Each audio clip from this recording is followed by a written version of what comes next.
Kenny Pickett's downfall with the Browns continues while Shedeur Sanders keeps an eye on him. Pickett looked like the favorite to be Cleveland's starting quarterback, but now his future is in question. For a while, it looked like everything was set up for Kenny Pickett to get his shot at redemption.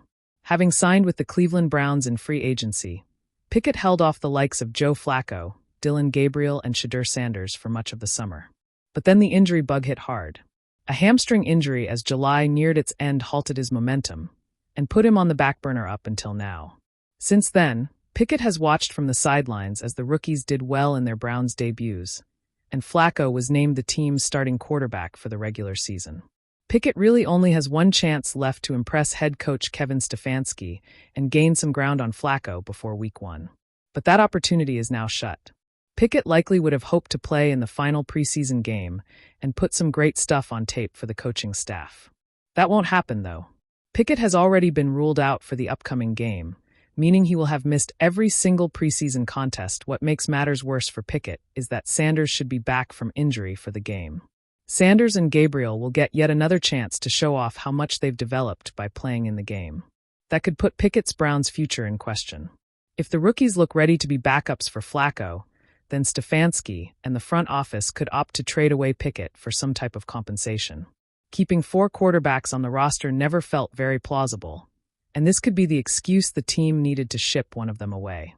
Even in a gray Cleveland morning, when Lake Erie wore a scowl and the practice fields trembled under wind, the lenses turned and tracked him. The former promise, the newest reclamation, the maybe. Kenny Pickett jogged past the orange pylons with a posture that tried to remember what swagger felt like. The ball rode his hip like a secret he didn't trust anymore. Across the field, Shedeur Sanders tied the lace on his left cleat twice, the way he always did, a quiet ritual inside the noise.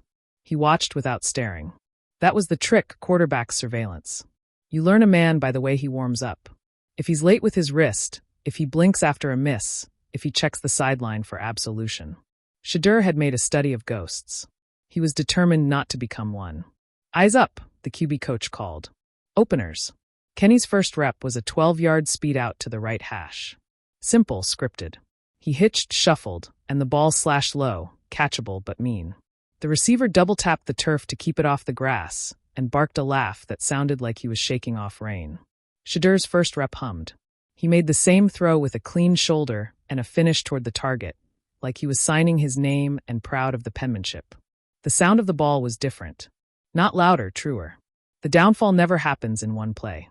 That's the lie of the highlight. It's drip, drip, drip. A 1-inch drift on the front hip. Feet that don't agree about who's in charge. A softening of a voice in the huddle that used to cut like a whistle. Kenny still had the vocabulary of a starter, but his grammar was tired. When he barked kill kill, it sounded like a bedtime story. Again, the coach said. Into the wind now. The sky showed its teeth. Kenny looked left, right, then into the middle like a man negotiating with traffic. He changed the protection, and half the line nodded while the other half squinted. The ball left late. A defender dove, the kind of heroic practice pick that will live on a position coach's cut up forever. Helmets clacked like dishes in a sink. You could feel the air shift. Receivers looked down at their gloves. Linemen shuffled their cleats deeper. The progress bar in the sky moved 1 pixel towards storm. Shedeur watched.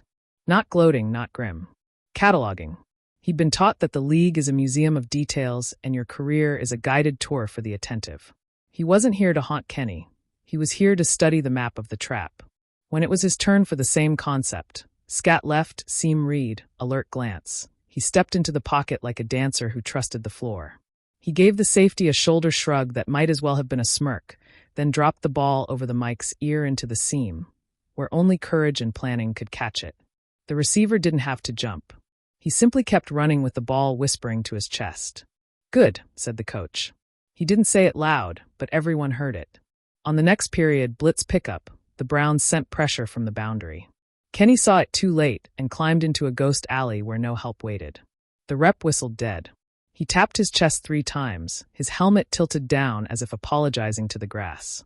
It would be wrong to say Shedeur's gaze hardened. It sharpened. He walked his guys through it pre-snap. Hand on the tight end's back, a knuckle on the guard's tricep. He pointed with his eyes, like conductors do.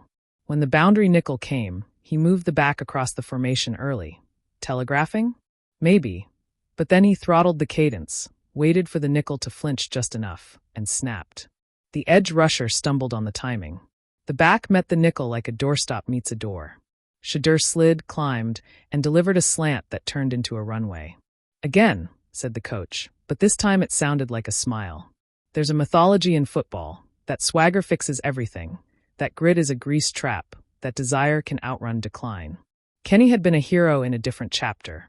And sometimes the worst thing a man carries is the evidence that he used to be more than he is. He kept trying to restart the song at the chorus. But the verses matter. The breaths between words matter. Later, red zone. The Browns love a tight space because it tells the truth about timing. Kenny's truth was unkind. He looked one side too long, then the other side too fast, and the windows, offended by his indecision, closed. The ball sailed. A defensive back leapt, landed, and folded his arms like he was ending a sermon. Shedeur didn't grin. He reset his chin strap. He talked to himself in the smallest voice. Front foot, finish, eyes yoke, don't rush the gift. He felt the ball's laces as if they were braille for the future. Snap. The concept was a 3x1 glance seam stick, a little mesh in the wash.